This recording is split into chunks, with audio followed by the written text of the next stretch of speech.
അലി ബനാത്ത് എന്നൊരു ഫേമസ് ആയിട്ടുള്ള ഒരാളുടെ അയാൾക്ക് ക്യാൻസർ പിടിച്ചു മരണപ്പെട്ടു. അയാൾ ഒരുപാട് നല്ല കാര്യങ്ങൾ ചെയ്തിട്ടുള്ള ഒരാൾ. അപ്പോൾ അദ്ദേഹം ക്യാൻസർ പിടിച്ച് കിടക്കുന്ന സമയത്ത് പറഞ്ഞൊരു സംഗതി, അദ്ദേഹം പറഞ്ഞത്, എൻ്റെ വീടിൻ്റെ മുമ്പിൽ ഒരുപാട് കാറുകളുണ്ട്, ഞാൻ പോവാത്ത സ്ഥലങ്ങളില്ല, ഞാൻ കഴിക്കാത്ത ഭക്ഷണങ്ങളില്ല, ഞാൻ എൻജോയ് ചെയ്യാത്ത ഒരു സംഗതി ഈ ലോകത്തില്ല.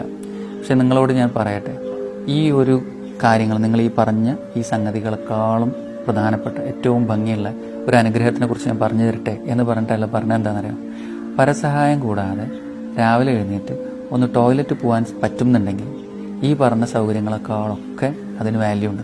ഒന്ന് ആലോചിച്ച് നോക്കൂ. സത്യമല്ലേ? വളരെ സത്യം. ഇപ്പോൾ നമ്മളുടെ മുമ്പിൽ കാറുകളില്ലെങ്കിലും, നമ്മൾ ഒരു ലോകം മുഴുവൻ കാണാൻ പോയിട്ടില്ലെങ്കിലും, നമ്മൾ ലോകത്തുള്ള എല്ലാ ഭക്ഷണങ്ങളും കഴിച്ചിട്ടില്ലെങ്കിലും, ഇതിനേക്കാളൊക്കെ പ്രധാനപ്പെട്ട പരസഹായം കൂടാതെ ടോയ്ലറ്റിൽ പോകാൻ പറ്റുന്നു എന്നുള്ള അനുഗ്രഹം അനുഭവിക്കുന്നവരാണ് ഞാനും നിങ്ങളും എല്ലാവരും.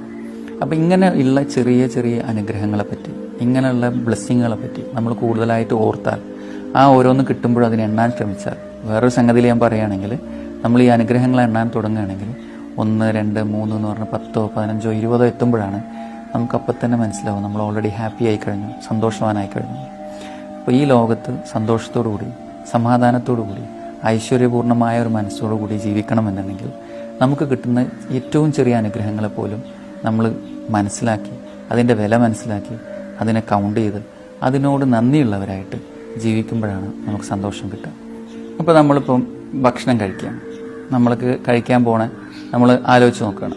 നമ്മളൊന്നുമില്ലാത്ത ഒരാളായിരുന്നെങ്കിൽ ഇന്നിപ്പം എത്രയോ ആളുകൾ ഭക്ഷണം കഴിക്കാൻ സൗകര്യമില്ലാത്തവരുണ്ട്, അവർക്ക് താമസിക്കാൻ വീടില്ലാത്തവരുണ്ട്, യാത്ര ചെയ്യാൻ സൗകര്യമില്ലാത്ത ആൾക്കാരുണ്ട്. അവരൊക്കെ വെച്ച് നോക്കും നമുക്ക് ഇതൊക്കെ ഉണ്ട് എന്ന് നമ്മൾ ഒരു നന്ദിയോടുകൂടി ഓർക്കുമ്പോൾ ഈ ഓരോ കാര്യത്തിലും, ഇപ്പോൾ ഞാനിരിക്കുന്ന വീട്, അല്ലെങ്കിൽ ഞാൻ കിടക്കുന്ന ബെഡ്റൂം, അല്ലെങ്കിൽ ഞാൻ ഉപയോഗിക്കുന്ന വസ്ത്രം, ഇതൊക്കെ എനിക്കുണ്ടല്ലോ എന്ന് ഞാൻ എണ്ണി എണ്ണി എണ്ണി ഞാൻ ഉപയോഗിക്കുന്ന ഓരോ കാര്യങ്ങളെക്കുറിച്ചും നമ്മൾ എണ്ണാൻ തുടങ്ങിയാൽ നമുക്ക് ഒരുപാട് സന്തോഷം കിട്ടും. ഈ സംഗതിക്ക് നമ്മളെന്താ പറയുക വെച്ചാൽ ഗ്രാറ്റിറ്റ്യൂഡ് എന്നാണ് പറയുക. ഗ്രാറ്റിറ്റ്യൂഡ് എന്ന് പറഞ്ഞാൽ നന്ദി. നന്ദി എന്ന് പറഞ്ഞാൽ ഒരു ഉപകാരസ്മരണ എന്നും കൂടി വേണമെങ്കിൽ, രണ്ടും കൂടി ചേർന്നിട്ടുള്ള ഒരു സംഗതി. അതിൽ നമുക്ക് ചെയ്യാനുള്ളൊരു സംഗതി, നമുക്ക് ഈ സന്തോഷം കിട്ടണമെങ്കിൽ ഇതിനെ നമ്മൾ എണ്ണണം. എത്ര ബെനിഫിറ്റ് നമുക്ക്, എത്ര ബ്ലെസ്സിങ്, എത്ര അനുഗ്രഹങ്ങൾ കിട്ടി എന്നുള്ളത് എണ്ണണം. അങ്ങനെ നമ്മൾ എണ്ണാൻ തുടങ്ങുമ്പോൾ നമ്മളത് എഴുതി വെക്കുക. അതിന് നമ്മൾ എന്താ പറയുക, ഗ്രാറ്റിറ്റ്യൂഡ് ഡയറി എന്ന് പറയുക. ഒരു ഡയറി എഴുതി വെക്കുക. അപ്പോൾ ഇന്ന് രാവിലെ ഒരു 6 മണി മുതൽ തുടങ്ങുകയാണെന്ന് വിചാരിക്കുക. രാവിലെ എനിക്ക് അസുഖമില്ലാതെ എഴുന്നേറ്റപ്പോൾ എനിക്ക് പല്ല് തേക്കാൻ ബ്രഷ് ഉണ്ടായിരുന്നു, പേസ്റ്റ് ഉണ്ടായിരുന്നു. അതില്ലാത്ത എത്രയോ ആളുകളുണ്ട്. വെള്ളം കിട്ടാത്ത ആൾക്കാരുണ്ട്.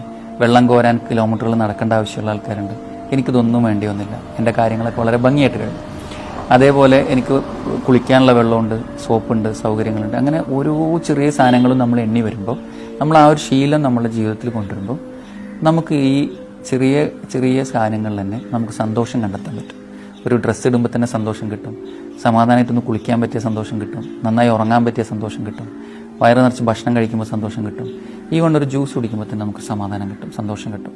അത് കാരണം ആ ജ്യൂസിനെ പറ്റി നമ്മൾ ആലോചിക്കുകയാണ്. ഇതില്ലാത്ത ആളുകളുണ്ട്. ഇനിയിപ്പോൾ ഉണ്ടെങ്കിൽ തന്നെ ഈ ജ്യൂസും ഭക്ഷണങ്ങളും, ഇപ്പോൾ ഒറ്റ എക്സാമ്പിൾ പറയാം. നമ്മളൊരു നേരം ഭക്ഷണം കഴിക്കാനിരിക്കും. ആ ചോറ് എന്ന് പറഞ്ഞ സാധനം, നമ്മൾ ചോറാണ് കഴിക്കുന്നത്. ചോറ് എന്ന് പറഞ്ഞ സാധനം നമുക്ക് ഉണ്ടാക്കാൻ പറ്റുന്നതാണോ? ഞാൻ ഉണ്ടാക്കിയതാണോ? അല്ലല്ലോ. അത് വേറെ ആരോ ഏതോ സ്ഥലത്ത് ഉണ്ടാക്കിയതാണ്. അതിനൊരുപാട് കർഷകർ കഷ്ടപ്പെട്ടിട്ടുണ്ട്. അത് ഒരുപാട് പണിയെടുത്തിട്ടുണ്ട് അതിൻ്റെ പുറത്ത്. ആ പണിയൊക്കെ എടുത്ത് അതിനെ നെല്ലാക്കി, അതിനെ അരിയാക്കി, അത് കൊണ്ടുവന്ന് വിറ്റ്, ഒരുപാട് കിലോമീറ്റർ ട്രക്ക് ഡ്രൈവർമാരത് ഓടിച്ച് നമ്മളെ മാർക്കറ്റിലെത്തി, നമ്മളത് വാങ്ങി, എന്നിട്ട് നമ്മൾ വീട്ടിലുള്ള ആരോ അത് കുക്ക് ചെയ്ത് കറക്റ്റ് സമയത്ത് നമുക്ക് കൊണ്ടുത്തരുമ്പോൾ നമ്മൾ കഴിക്കുകയാണ്. അപ്പോൾ ഒരുപാട് ആളുകളുടെ പ്രവർത്തനം ആ ഒരൊറ്റ ഭക്ഷണം എന്ന് പറഞ്ഞൊറ്റ സംഗതിയിലാണ് ഉണ്ട്.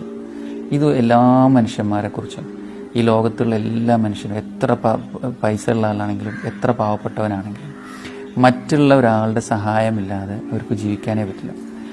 ഇനി വേറൊരു ആംഗിളിൽ ആലോചിച്ച് നോക്കും. നമ്മൾ പരസ്പരം സഹായിക്കാൻ തയ്യാറാണ്. നമുക്ക് ആ ചെടീനെ ഉണ്ടാക്കിയെടുക്കാൻ പറ്റുമോ? ഒരിക്കലും പറ്റില്ല. നമുക്ക് ലാബിലോ അല്ലെങ്കിൽ ഒരു സയൻസ് ലാബറട്ടറിയിലോ അല്ലെങ്കിൽ നമ്മളൊരു വീട്ടിൻ്റെ ഉള്ളിലോ എവിടെയെങ്കിലും വെച്ചിട്ട് നമുക്ക് ചെടി ഉണ്ടാക്കാൻ പറ്റില്ല. ചെടി ഉണ്ടാവണമെങ്കിൽ ആ ചെടീൻ്റെ വിത്ത് തന്നെ വേണം. ആ വിത്തില്ലാണ്ട് ആ ചെടി ഉണ്ടാവില്ല.